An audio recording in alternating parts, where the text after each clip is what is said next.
Imagine working for a billion-dollar industry and not seeing a paycheck. How would that make you feel? This occurs to over 400,000 people in the U.S. The NCAA is an $11 billion industry. That is more than the entire NHL and the entire NBA. Athletes are on the field or court for over 40 hours per week, while also having to study and do everything else a college student has to do.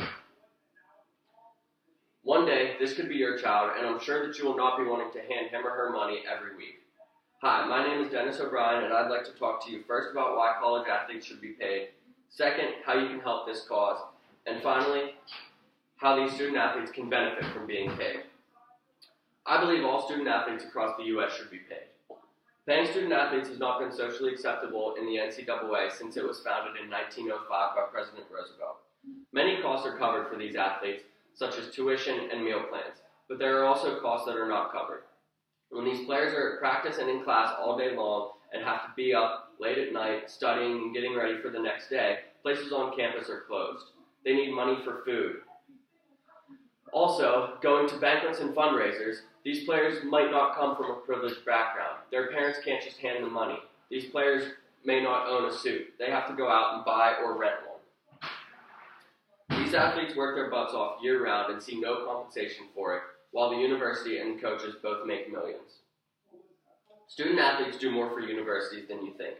The money that they bring in does not even go directly towards the classrooms. This money goes to administrators, coaches, and athletic directors. In 40 of the 50 U.S. states, the highest paid public official is a state university's football coach or men's basketball coach. College sports apparel market capitalizes specifically on their players. When you buy a college jersey with this person's specific number on it, you're buying it for that person and everybody knows who that person is, but all of that money goes to the university. The athletes can't charge money for autographed apparel or time spent signing autographs. Along with money, Florida Gulf Coast Run in March Madness alone brought undergrad applications up 27% the following year. In that same year, Wichita State had a run to the Final Four, which brought up undergrad applications by 30%. In 1983 and 84, Patrick Ewing's basketball performance alone brought up undergrad applications by 47% and raised the SAT scores by 40 points. We as people can't help much in getting college athletes paid other than maybe signing petitions, but some steps the NCAA could take, though, are letting players earn money off their names and athletic ability. Let players earn money throughout their career with endorsement deals through local and regional businesses. You can classify these players by tiers, such as their performance on the field and their GPA. You can put the money into a trust similar to a 401k and make it accessible tax-free upon graduation.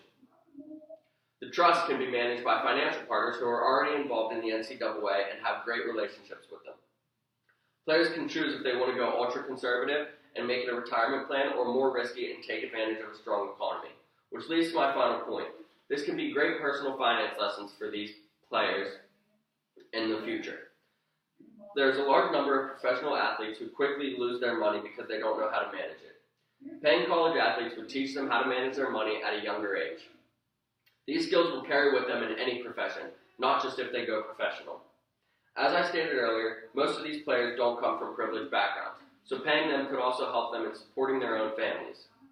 Players could also stay at their university longer. This could help in pursuing an education, increase graduation rates, help these players mature, and also help bring in even more money and applications to the universities. This could also limit corruption. You hear about corruption every year in the NCAA, buying players' houses, buying families, this and that. Well, paying them could limit most of this. Another thing is giving them what they deserve. The average Division I player is worth over $170,000 per year. You can see why athletes would benefit from being paid now. I believe that it could limit corruption, I believe that it would benefit them and their families, and I believe they would learn something from it in the long run. Shabazz Napier once said that he went to bed hungry most nights because he didn't have any extra money to eat. He had to play hungry.